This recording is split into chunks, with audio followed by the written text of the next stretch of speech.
for today's video, isi-share ko ngayon guys kung paano mag-rehistro ng inyong mga motor sa sasakyan ngayong 2025 and magkano yung magiging gastos natin sa pagpaparehistro ng ating motor. So samahan nyo ako guys, let's go! So first step na aking ginawa is pumunta ako sa pinakamalapit na Cebuana and dito ako kumuha ng insurance. So magpo-provide na kayo ng Xerox, ng ORCR, maging yung ID ng first owner. So nagbayad lang tayo dito ng 300 pesos para sa insurance na kinuha natin.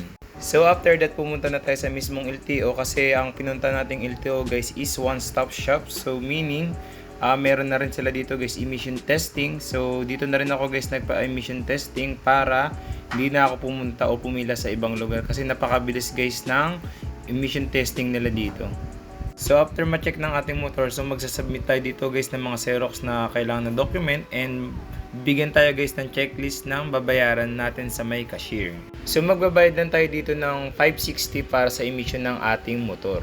So after natin magbayad, so nandito tayo guys sa waiting area ng emission testing nila and makita natin guys yung mga procedure na ginagawa sa ating motor o sasakyan na ipaparehistro natin or ipapa-emission natin sa kanila.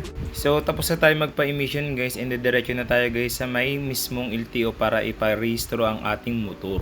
So dito isasubmit na natin ang ating document na mga dala para maparehistro ng ating motor. So dito mag-aantay lang tayo dito sa may cashier para matawag yung number and para magbayad para sa registration natin motor. So ito guys, finally, rehistrado na yung motor na pinarehistro natin.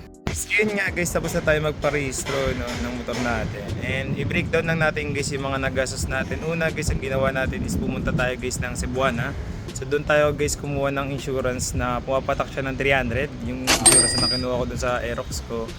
And kaya hindi tayo dito guys kumuha kasi mas mahal dito. Parang pumapatak ata dito guys ng 600 kapag mismong dito sa LTO kukuha. So prepare ko dun sa mga kukuha or magre-renew is talagang sa Cebuana kayo pwede pumila or kumuha ng insurance para makatipid kayo.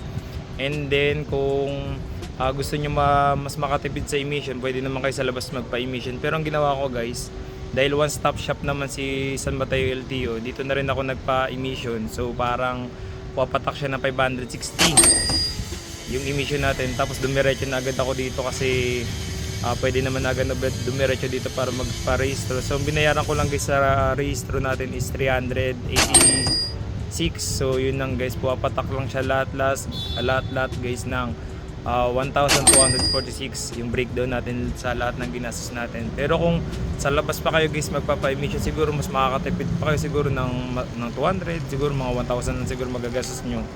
So ang good thing naman dito guys, di ko na kailangan pumila sa labas kasi one stop shop na siya. Auto diretso na ako dito para parehistro. Yun lang guys for today's video. Hopefully na may natutunan kayo paano mag-renew ngayong 2025 na mga motor o sasakyan na first owner or second owner. Kasi yung motor natin guys second sa first owner ko siya nakuha, so second owner ako, hindi ko pa naman siya napapatransfer. Pero kagandahan dito guys, hindi ka na mahirapan magparehistro kasi ang kailangan na naman guys is yung Xerox ng ORCR para makapagpa-registered ka ng vehicle na nakuha mo o gusto pa i-rehistro. Yun lang naman guys for today's video. Always stay safe, ride safe, peace yo!